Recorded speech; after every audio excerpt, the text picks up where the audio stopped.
Hello बच्चों। तो आज हम डिस्कस करने जा रहे हैं लेक्चर नंबर 13, ठीक है, यूनिट 2 सॉल्यूशन का, जो हमारा लास्ट टॉपिक है वांट ऑफ फैक्टर, जिसको बच्चों आई से क्या करते हैं, डिनोटेड करते हैं आई से। ठीक है, समझते हैं क्या है वांट ऑफ फैक्टर। ठीक है, बड़े ध्यान से समझना, बोर्ड में हर बार यहाँ से एक क्वेश्चन रहता है जरूर। ठीक है, क्या है वांट ऑफ फैक्टर। जैसा कि बच्चों हम जानते हैं कॉलिगेटिव प्रॉपर्टी के बारे में। जो कॉलिगेटिव प्रॉपर्टी है, तो मैं शॉर्ट में लिखा हूँ के गुणधर्म को। Colligative property directly proportional to होती है क्वांटिटी ऑफ सॉल्यूट। ठीक है, अणुसंख्या गुणधर्म इसके समानुपाती होते हैं विलेय की मात्रा के समान। जितना ज्यादा विलेय होगा उतनी ज्यादा कॉलिगेटिव प्रॉपर्टी होगी, है ना। मतलब इसका मतलब ये है कि विलेय के रिस्पेक्ट में जितना विलेय होगा उतनी ज्यादा कॉलिगेटिव प्रॉपर्टी होगी। आप पहले पढ़ चुके हैं, क्योंकि कॉलिगेटिव प्रॉपर्टी क्या होती है, सॉल्यूट की मात्रा पे, विलेय की मात्रा पे डिपेंड करता है। ठीक है, ये तो सही था, क्वांटिटी पे करा था। ठीक है, तो समझते हैं वांट ऑफ फैक्टर की जरूरत क्यों पड़ी। सपोज दैट आपने क्या किया, एक लिक्विड लिया। ठीक है, ये लिक्विड है, गर्म पानी हो सकता है, कुछ भी हो सकता है, आपने लिख दिया लिक्विड। ठीक है, ये लिक्विड वो क्या रहा था कि जब आपने एक मोल माना, हमने मान लिया एक मोल क्या डाला आपने, शुगर, चीनी डाली। ठीक है, तो आपको पता है कि जब आपने एक मोल शुगर डाला तो आपको पता है जो चीनी होती है वो न तो पानी में, लिक्विड में न तो वियोजित होती है न सगुणित होती है। ठीक है, वियोजित का मतलब टूटना और सगुणित का मतलब जुड़ जाना। ठीक है, कुछ नहीं होता। तो आपकी कॉलिगेटिव प्रॉपर्टी एक मोल के रिस्पेक्ट में आ रही थी। जो आपका अणुसंख्या गुणधर्म था एक मोल शुगर, जो विलेय आपने डाला उसके रिस्पेक्ट में आ रहा था, तब तो कोई दिक्कत नहीं थी। लेकिन दिक्कत तब हुई जब आपने क्या किया, एक मोल क्या डाला, NaCl डाला। ये भी तो विलेय हो सकता है। जब आपने सोचा, आपने बाहर से सोचा कि मैंने कितना डाला, एक मोल डाला लिक्विड में, द्रव में, लेकिन अंदर जाके आपको पता चला कि एक मोल क्या मिल गया, एक मोल Na+ मिला और एक मोल क्या मिल गया, Cl-। तो आपने सोचा कि मैंने बाहर से एक मोल डाला, लेकिन अंदर जाके पानी में कितने हो गए, 2 मोल। तो आपकी कॉलिगेटिव प्रॉपर्टी तो 2 मोल के रिस्पेक्ट में आनी चाहिए, जबकि आप सोच क्या रहे हो कि 1 मोल के रिस्पेक्ट में आनी चाहिए थी। लेकिन कॉलिगेटिव प्रॉपर्टी क्या आ रही है, 2 मोल के रिस्पेक्ट में आ रही है। तो उसी चीज को ठीक करने के लिए वांट ऑफ फैक्टर की जरूरत होती है। ठीक है, यदि जो विलेय आपने डाला वो लिक्विड द्रव में क्या हो जाए, या वियोजित हो जाए या सगुणित हो जाए, ठीक है, तो उसके रिस्पेक्ट में हमारी कॉलिगेटिव प्रॉपर्टी चेंज हो रही थी। उसी को ठीक करने के लिए, उस अणुसंख्या गुणधर्म को, कॉलिगेटिव प्रॉपर्टी को सही करने के लिए एक फैक्टर की जरूरत होती है, जिसे हम बोलते हैं वांट ऑफ फैक्टर। ठीक है, तो आपने इस तरह से, तो हम समझ लेते हैं क्या है। ठीक है, तो हम फर्स्ट देखते हैं किसके लिए, डिसोसिएशन के लिए। ठीक है, वांट ऑफ कारक, वांट ऑफ कारक आई। ठीक है, आई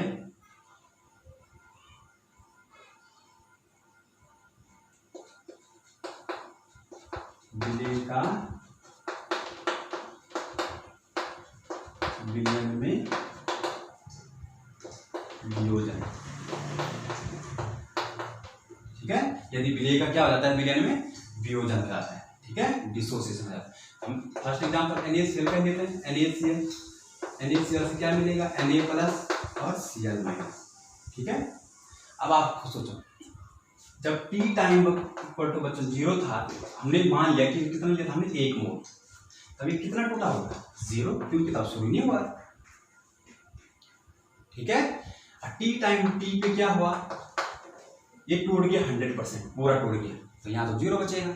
यहाँ कितना मिलेगा, 1 मोल। आप सोच रहे थे कि मैंने कितना डाला बाहर से, 1। जो आपने सोचा वो आपका क्या है, थ्योरेटिकल, मैं TS नहीं कर, थ्योरेटिकल सैद्धांतिक है। जो आपने सोचा कि मैंने बाहर से कितना डाला द्रव में, 1, लेकिन अंदर जाके कितने मिले, 2।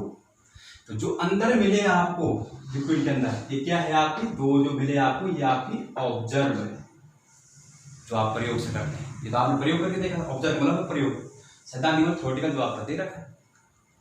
ठीक है, ऑब्जर्व। अगर मैं इसके लिए आई की वैल्यू लिखूं, आई कैसे लिखूंगा, आई की वैल्यू होती है बच्चों, ठीक है, ऑब्जर्व कॉलिगेटिव प्रॉपर्टी। ठीक है, ऑब्जर्व कॉलिगेटिव प्रॉपर्टी, जो आपको कितना प्राप्त हुआ प्रयोग द्वारा, और थ्योरेटिकल कॉलिगेटिव प्रॉपर्टी। ये पॉइंट फैक्टर ये बताता है कि हमको प्राप्त कितना हुआ, ठीक है, और हमने सोचा कितना था। थ्योरेटिकल जो हमने डाला था वो कितना डाला, 1। अगर मैं इसके लिए आई की वैल्यू निकालूं तो आपने डाला कितना था, आपने ऑब्जर्व कितना हुआ 2, और डाला कितना था 1, है ना। तो आई बराबर कितना हो गया, आई बराबर कितना हो गया 2। आई की वैल्यू, है ना, अगर हम बोले आई की वैल्यू क्या होती है, ग्रेटर देन 1 होती है। किसके लिए, यदि विलेय क्या हो जाता है, विलयन में वियोजित हो जाता है, ठीक है। दूसरा केस इसी में ले लेते हैं, ठीक है। वांट ऑफ कारक आई, यदि यहां पे यदि विलेय का विलयन में सगुणित हो जाता है, ठीक है। Want of factor in case of, ठीक है, सॉल्यूट, ठीक है, एसोसिएट हो जाता है ना। ये किसके लिए था, यदि वियोजित हो जाता है, डिसोसिएट हो जाता है, ठीक। तो हम एक एग्जांपल लेते हैं, CH3COO, ठीक है। बच्चों जब इसको बेंजीन में डालते हैं, C6H6 बेंजीन विलायक है, अगर इसको इसमें डालते हैं तो ये डाइमराइज हो जाता है। हम इसको बैलेंस कर लेते हैं, CH3COOH, इसको बैलेंस कर लो। देखो क्या हुआ, आपने सोचा कि मैंने बाहर से कितने डाले, 2, ये 2 डाले आपने, ठीक है, बेंजीन के अंदर। जब आपने इसको बेंजीन के अंदर तो जुड़ के क्या हो गया, 1 हो गया, इसको बोलेंगे सगुणित हो जाता है। जबकि ऊपर वाले केस में क्या था, आपने डाला 1, है ना, ये पूरा मान 1, लेकिन जब आपने सोल्यूशन में देखा तो कितने हो गए, 2। ऊपर वाले केस में टूट रहा था, वियोजित हो रहा था। यहाँ क्या हो रहा है, आपने डाले बाहर से 2, ऐसा आपको लगा कि मैंने 2 डाले, लेकिन वो सोल्यूशन जाके क्या जुड़ गए, 1 बन गए, तो ये हो गया एसोसिएशन। तो देखो आपने थ्योरेटिकल कितना सोचा था कि मैंने 2 डाले, ऑब्जर्व कितना हुआ 1, तो आई की वैल्यू क्या होगी यहाँ पे, डायरेक्ट आई की वैल्यू निकालो। ऑब्जर्व कितना हुआ, ऑब्जर्व कॉलिगेटिव प्रॉपर्टी बटे थ्योरेटिकल कॉलिगेटिव प्रॉपर्टी। ऑब्जर्व कितना हुआ 1, थ्योरेटिकल कितना सोचा था 2, कितना आ रहा है 0.5। ऐसे केस में आई की वैल्यू क्या होती है, लेस देन 1, याद रखो, ठीक। यही है कॉलिगेटिव प्रॉपर्टी। अब हम इसके लिए थोड़ा एक टेबल फॉर्म में समझते हैं कि क्या क्या चेंजेस होते हैं। इसको मिटा लो, यहां पे एक बनाओ टेबल,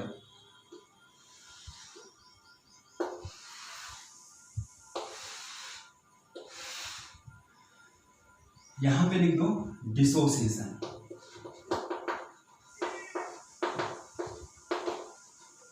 यहां पे लिख दो एसोसिएशन, एसोसिएशन यहां से मान लो वियोजित, और यहाँ क्या हो रहा है, सगुणित।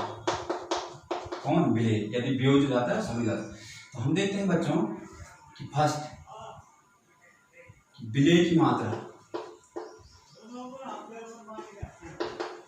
विलेय की मात्रा, क्वांटिटी ऑफ सॉलिड पर क्या प्रभाव पड़ता है, कॉलिगेटिव प्रॉपर्टी पे क्या प्रभाव पड़ता है, उसके गुणधर्म पे क्या प्रभाव पड़ता है। तीसरा हम पढ़ते हैं कि मोलर मास, जो विलेय का मोलर मास है ना, मोलर मास है, उस पर क्या प्रभाव पड़ता है, आई की वैल्यू पर क्या प्रभाव पड़ता है। आपको पूरी पिक्चर क्लियर है। देखो अगर वियोजित हो रहा था, डिसोसिएशन के थे, विलेय की क्वांटिटी क्या हो रही थी, विलयन में बढ़ रही थी या घट रही थी। देखो आपने डाला 1, अंदर जाके कितने हो गए 2, तो क्वांटिटी ऑफ सॉल्यूट तो बढ़ गई ना। तो इसका मतलब विलेय की मात्रा क्या होती है, वियोजन केस में बढ़ जाती है सॉल्यूशन के अंदर। अच्छा, जब विलेय की मात्रा बढ़ी तो कॉलिगेटिव प्रॉपर्टी पे क्या प्रभाव पड़ेगा, आपको पता है कॉलिगेटिव प्रॉपर्टी डायरेक्टली प्रोपोर्शनल क्या होती है, quantity of solute. Obviously colligative property बढ़ेगी, ठीक है। लेकिन मोलर मास जो आपने विलेय डाला, उसका मोलर मास में क्या प्रभाव पड़ा। देखो आप सोच रहे थे 1, लेकिन यहाँ कितने मिले 2, तो टूट गए। पहले ये 1 था, जब आपने इसको लिक्विड बनाया तो टूट गया, तो पहले इस एक का मोलर मास ज़्यादा रहा होगा, अब टूट गया तो इसका मोलर मास कम होगा, तो मोलर मास क्या होगा, एटलीस्ट कम हो गया। ठीक, आई की वैल्यू मैंने क्या बोला, आई की वैल्यू क्या होती है यहाँ, ग्रेटर देन 1। ठीक है। एसोसिएशन के केस में क्या होता है, एसोसिएशन केस में क्या होता है, आपने डाले 2, अंदर जाके हो गए 1, इसका मतलब बाहर से आपने डाले 2, है ना, बाहर से आपने क्या करे 2 डाले, अंदर जाके पता चला आपको क्या हो गया, 1 हो गया। अगर 1 हो गया तो क्वांटिटी ऑफ सॉल्यूट विलेय की मात्रा पर क्या प्रभाव पड़ा, घट गई। और आपको पता है अगर विलेय की मात्रा घटती है तो कोलिगेटिव प्रॉपर्टी घटती है, क्योंकि एक दूसरे के प्रोपोर्शनलिटी। ठीक, तो कोलिगेटिव प्रॉपर्टी डिक्रीज होती है, लेकिन मोलर मास क्या होगा, इंक्रीज। देखो आपने बाहर से डाले 2, इसका मोलर मास, इसका अलग अलग है ना, इसका मोलर मास कम होगा, अंदर जाके क्या होगा, 1 हो गया, तो इसका मोलर मास क्या होगा, बढ़ जाएगा। तो मोलर मास क्या होता है, बढ़ जाता है। और इस केस में आई की वैल्यू क्या होती है, लेस देन 1। बस अगर आपको ये समझ में आ गया तो आपको क्वांटम ऑफ फैक्टर समझ में आ गया। ठीक है, यदि सब वियोजित हो जाता है, यदि सगुणित हो जाता है तो आई की वैल्यू कैसे निकालते हैं। और ये ध्यान रखना, अगर सगुणित होता है तो आई की वैल्यू 1 से कम होती है, और यदि वियोजित होता है तो आई की वैल्यू हमेशा 1 से ऊपर होती है। ठीक, तो हमारे पास क्वांटम ऑफ फैक्टर के 2 फॉर्मूले निकल के आते हैं। एक तो आपने बोला आई बराबर ऑब्जर्व कोलिगेटिव प्रॉपर्टी बटे थ्योरेटिकल कोलिगेटिव प्रॉपर्टी, एक फॉर्मूला ये है आएगा। एक चीज देखो बच्चों, विलेय की मात्रा या कोलिगेटिव प्रॉपर्टी एंटी प्रोपोर्शनल है विलेय के अणुभार की, मोलर मास। ठीक है, ऐसे यहाँ देखो एसोसिएशन, अगर इनकी मात्रा कोलिगेटिव प्रॉपर्टी विलेय की मात्रा है तो मोलर मास बढ़ रहा है, एक दूसरे के एंटी प्रोपोर्शनल।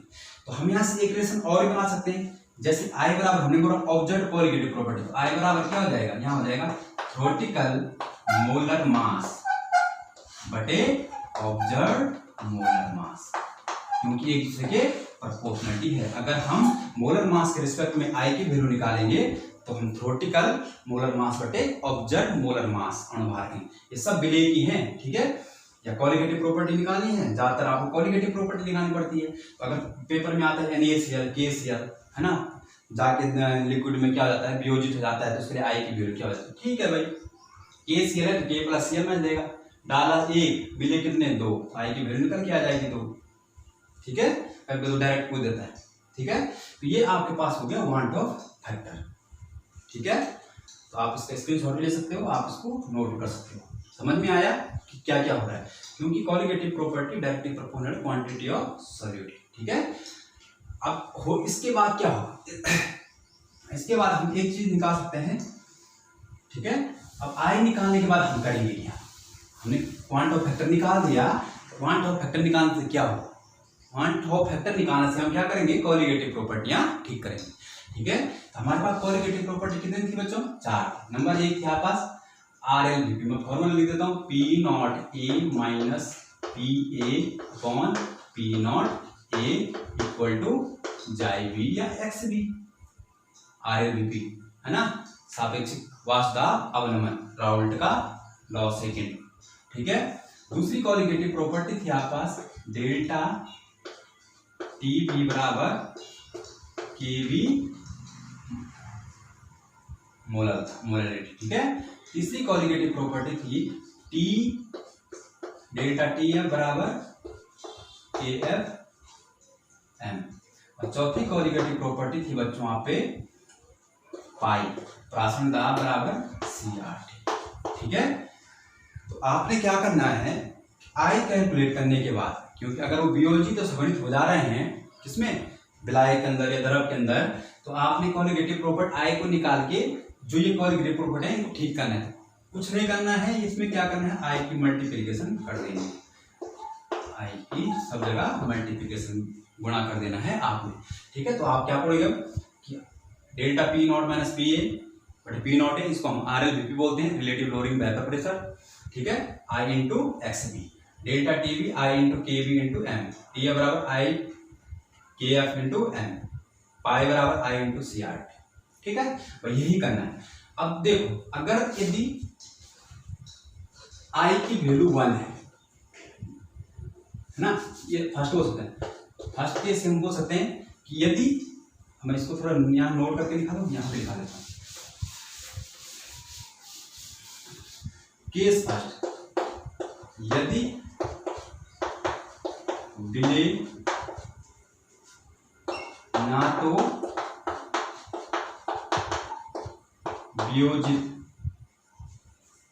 वियोजित ना ही सगुणित होता, तो आई बराबर क्या हो जाएगा 1। तो आई की वैल्यू 1 रखोगे, तो आई की वैल्यू रखोगे जो आपकी कोलिगेटिव प्रॉपर्टी थी सेम है। जैसे चीनी हो गया, ग्लूकोज हो गया, यूरिया हो गया, ये ना तो लिक्विड में वियोजित होते हैं ना सगुणित होते हैं, तो आई की वैल्यू तो तब तो कोलिगेटिव प्रॉपर्टी ठीक आ रही थी, है ना, तब तो हमको आई लिखने की जरूरत ही नहीं है। ठीक है, दूसरा केस, यदि विलेय का विलयन में वियोजित हो जाता है। ठीक है, तो आई की वैल्यू क्या आती है, ग्रेटर देन 1 आती है, ये आपको ध्यान रखना है। ठीक है, तब आई की वैल्यू 1 आएगी, तब आपको मल्टीप्लिकेशन करनी पड़ेगी। तीसरा केस, यदि विलेय का विलयन में सगुणित हो जाता है, एसोसिएशन हो जाता है, तो आई की वैल्यू क्या आती है, लेस देन 1 आती है। ठीक है, तो ये 3 महत्वपूर्ण पॉइंट थे जो आपको याद रखने थे। ठीक है, अब यहां तक तो आसान आता है, पर अगर 3 नंबर का न्यूमेरिकल आएगा तब वो डिग्री ऑफ डिसोसिएशन अल्फा भी पूछ सकता है, है ना, या अल्फा दे रखा होगा डिग्री ऑफ डिसोसिएशन, तो आपने आई निकालना है। ठीक है, आई होप आपको यहाँ तक समझ में आया होगा। अब हम आगे डिस्कस करते हैं कि वांट ऑफ फैक्टर, ठीक है, वीक इलेक्ट्रोलाइट के लिए, दुर्बल विद्युत अपघट्य के लिए वियोजन की मात्रा, इन दोनों में क्या रिलेशन होता है। ठीक है, तो वांट ऑफ फैक्टर तथा दुर्बल विद्युत अपघट्य के लिए वियोजन की मात्रा अल्फा, ठीक है, इसमें क्या रिलेशन होता है। और दूसरा वांट ऑफ फैक्टर आई था, जो विलेय क्या हो जाता है, दुर्बल विद्युत अपघट्य अगर वो सगुणित हो जाता है। ठीक है, डिग्री ऑफ एसोसिएशन। ठीक है, इन दोनों में क्या रिलेशन है, तो उसको हम अब आगे देखते हैं। आप नोट कर लिया होगा तो आपको, आप इसको पॉज करके भी दोबारा से नोट कर सकते हैं। इसमें फर्स्ट केस लो, ठीक है, वांट ऑफ फैक्टर किसके लिए, दुर्बल विद्युत अपघट्य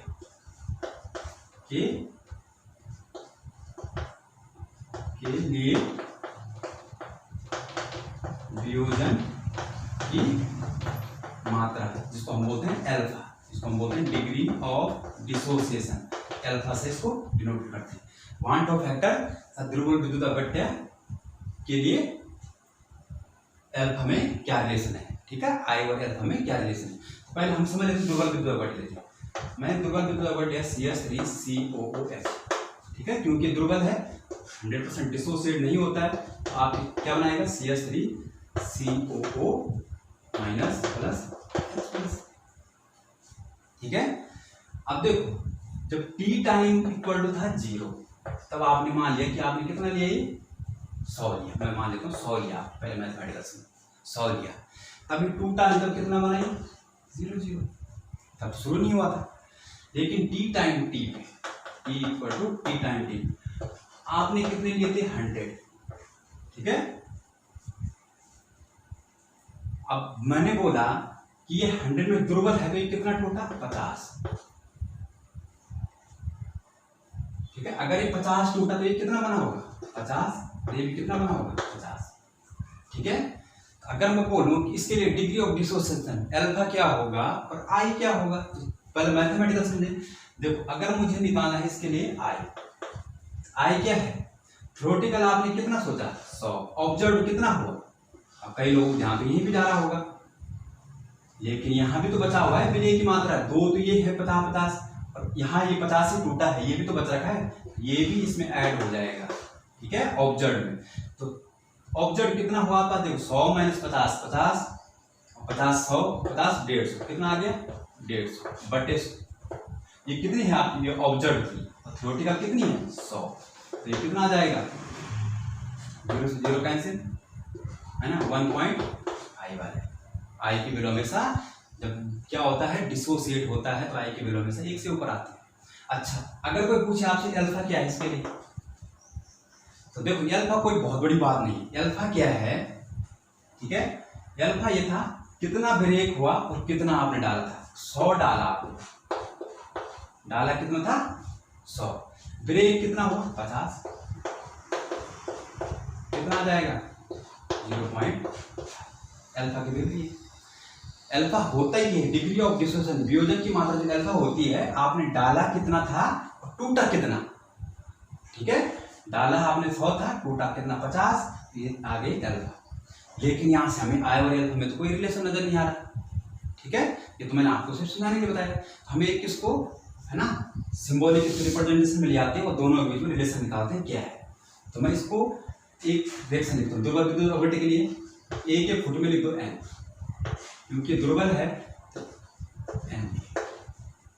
जब टी टाइम 0 था तो आपने इसका लिया कितना 1, तभी कितना बना होगा 0, ठीक है, टी टाइम टी पे ये 1 था, मैंने बोला ये कितना टूटा अल्फा। अब आप बोलोगे अल्फा कैसे टूटा, देखो अल्फा बराबर क्या था, अल्फा था डिग्री ऑफ डिसोसिएशन, अल्फा क्या था, अल्फा बराबर आपने बोला, ठीक है, टोटल क्वांटिटी कितनी थी, टोटल क्वांटिटी कितनी थी, टोटल आपने कितना डाला, आपने बोला 100 डाला, ठीक है, ब्रेक कितना हुआ, टूटा कितना, ठीक है, तो आप यहां पे देखो तो अल्फा बराबर आपने क्या डाले कितना, आपने 1 मोल, तो ब्रेक कितना हुआ, ब्रेक कितना हुआ अल्फा के बराबर हुआ ना, क्योंकि आपने डाला ही 1 मोल है, तो ब्रेक कितना हुआ अल्फा। क्योंकि बहुत सारे बच्चों को दिक्कत होती है यहाँ पे, ठीक है, उनको समझ नहीं आती अल्फा है क्या, अल्फा बराबर मैंने यहाँ यही तो किया था, मैंने इसीलिए मैथमेटिकल पहले बताया, ये 100 डाला कितना था, टूटा कितना, यहाँ भी यही बोला मैंने, अल्फा बराबर क्या टूटा कितना बटे टोटल कितना था, ठीक है, तो टोटल हमने डाला 1 मोल, टूटा ब्रेक कितना हुआ अल्फा, ब्रेक कितना हुआ अल्फा के बराबर, तो हमने बोला ये कितना टूटा अल्फा।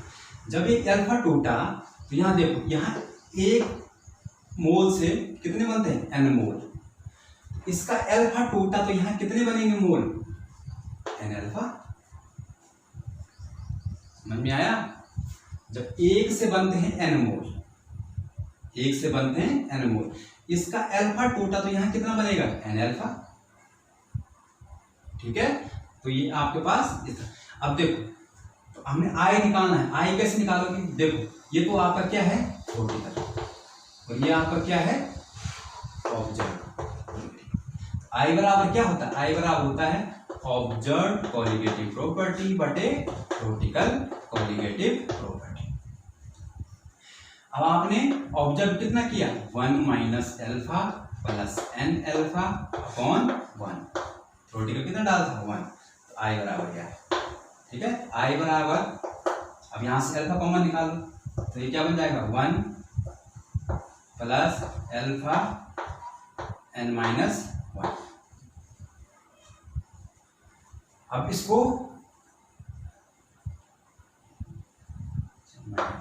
ठीक है, अब इसको उधर ले जाओ, ये हो जाएगा अल्फा एन माइनस 1 बराबर 1 माइनस आई,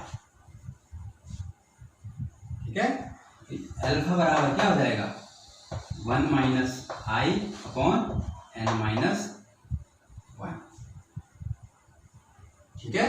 अब आप चाहो तो -1 दोनों से क्या कर लो, ऊपर से दोनों नीचे कॉमन ले लो -1, तो क्या हो जाएगा अल्फा बराबर आई माइनस 1 एन माइनस 1, ठीक है, तो ये अल्फा और आई में रिलेशन हो गया, ठीक है।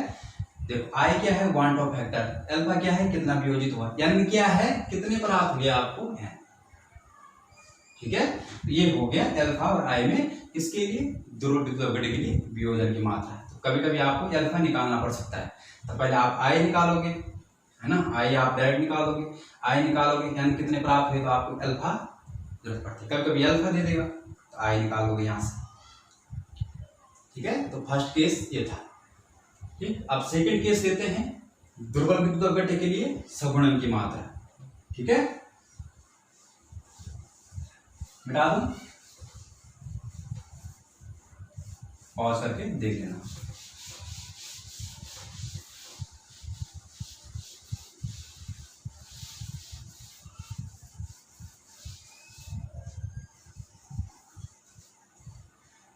प्रोबेबिलिटी प्रोबेबिलिटी के लिए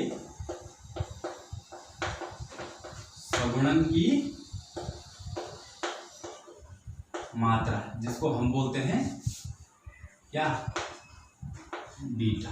ठीक है, बीटा, या आप बुक पे अल्फा भी लिखा मिल सकता है, अल्फा ही लिखा होगा बहुत सारी बुकों में। ठीक है, अभी बताता हूँ बीटा और अल्फा ही क्यों लिखा हुआ। ठीक है, देखो आपने प्रोबेबिलिटी को डाला CH3COH, अब आपने इसको किस में डाला, C6H6। ठीक है, अब जब आपने बेंजीन के अंदर किसी एसिड को डालते हो तो ये क्या हो जाता है, डाइमराइज हो जाता है, CH3COOH का ट्वाइस। कितने डाले आपने, 2 बैलेंस। अब देखो जब T टाइम 0 था, है ना, आपने कितने डाले थे, 100, तभी कितना बना था, 0। T टाइम T पे ये 100 था, तो टूटा कितना, मैंने बोला टूटा कितना, 50, क्योंकि ये दुर्बल है। अगर ये 50 टूटा तो ये कितना बना, अब देखो जब 2 डालते हैं तो 1 मिलता है, जब 2 डालते हैं तो कितना मिलता है, 1। आपने डाले 50, यहाँ कितने मिलेंगे, 25 मिलेंगे। भाई 50 से टूटे 50 डायमराइज हो जाएंगे, कितने बनेंगे, 25 से तो बनेंगे। तो ये आपकी ऑब्जेक्ट। अगर मैं आई बोलूँ यहाँ पे निकालने के लिए, आई क्या हो जाएगा, 50। देखो ऑब्जेक्ट कितना है, ये टोटल है ऑब्जेक्ट, ये आपका ऑब्जेक्ट, ये क्या है आपका थ्योरेटिकल। तो आई बराबर कितना हो जाएगा, ऑब्जेक्ट कितना हो गया, 50 25 75/100, तो कितना आएगा, 0.75। तो मैंने बोला था ना आई की वैल्यू लेस देन 1 होती है सगुणन केस में। अच्छा, अगर एल्फा पूछे, एल्फा देखो बीटा, सगुणन की मात्रा बीटा, आपने डाला कितना था, 100, टूटा कितना, 50, कितना आ रहा है, 0.5। तो देखो सगुणन की मात्रा और वियोजन की मात्रा दोनों जगह सेम आ रही थी। पहले वाले केस में भी अल्फा कितना था, 0.5, और यहाँ भी सगुणन की मात्रा बीटा कितना आ रही है, 0.5। इसीलिए जो बुक में क्या होता है वो बीटा की जगह एल्फा। तो आप इसमें घबराए ना, इसको कभी कभी वो एल्फा भी लिख देता है सगुणन के लिए एल्फा, दोनों को रिप्रेजेंटेशन से, क्योंकि सगुणन की मात्रा और वियोजन की मात्रा पे कोई प्रभाव नहीं पड़ता है उसके मान में।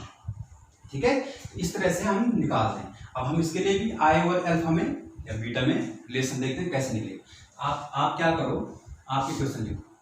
अब आप क्या करो, Na से क्या बनता है, ठीक है, An। जब T टाइम 0 था, देखो मैं वही चीज आया हूँ, T टाइम 0 था, आपने लिया 1 मोल, ये कितना बना हुआ, 0। T टाइम, क्योंकि तब शुरू ही नहीं हुआ, T टाइम T पे 1 था, टूटा कितना, तो बीटा लिख देते हैं। जब आप बोल रहे हो बीटा लिख दो। अब आप तो बताइए यहाँ कितना बनेगा, यहाँ कितना बनेगा, तो यहाँ बनेगा बीटा बाय, ये कितने लोगों को समझ में आया बीटा बाय एन कैसे। देखो जब आप n डालते हो तो आप पास कितना बनता है, 1, समझ में आया। जब आप n मोल डालते हो तो कितना बनता है, यहाँ पे कितना है, 1 बनता है। जब आप 1 डालोगे तो कितना बनेगा, 1/n। जब बीटा डालोगे तो कितना बनेगा, तो बीटा बाय n बनेगा कि नहीं बनेगा। अगर ये लोग कितने लोगों को समझ में आ गया तो आपको बहुत सारे कंसेप्ट क्लियर हो जाएंगे यहाँ से। जब आप n डालते हो तो 1 बनता है, अगर 1 डालोगे तो कितना बनेगा, 1/n। तो आपने कितना डाला, बीटा, तो बीटा टूटा तो बीटा बाय n बनेगा। ठीक है, तो ये यहाँ से आए। अब देखो एक क्या है आपके पास, ये है आपका थ्योरेटिकल कॉन्सेप्ट, और ये क्या है आपके पास, ये आ गया आपके पास ऑब्जर्व। निकाल दो, आई बराबर क्या होता है, ऑब्जर्व कितना, 1 minus beta plus beta by n, ये चीज तो है बटे 1। आई बराबर क्या हो जाएगा, आई बराबर हो जाएगा 1 minus beta plus beta by n। अब क्या करो, इसको उधर ले जाओ, beta plus beta by n, ठीक है, और ये क्या बन जाएगा, 1 माइनस आई बन जाएगा। ठीक है, अब यहाँ से बीटा कॉमन निकाल दो, बीटा ये क्या बन जाएगा, 1 प्लस 1/n, ठीक है, ये क्या हो जाएगा, 1 माइनस आई। अब जब इसको सॉल्व करो तो ये क्या बन जाएगा, बीटा n प्लस 1/n, ये बनेगा ना, 1 माइनस आई। ठीक है। तो अब देखो इसको ले जाओ इधर, तो ये क्या बनेगा, बीटा बराबर 1 minus I into n upon n plus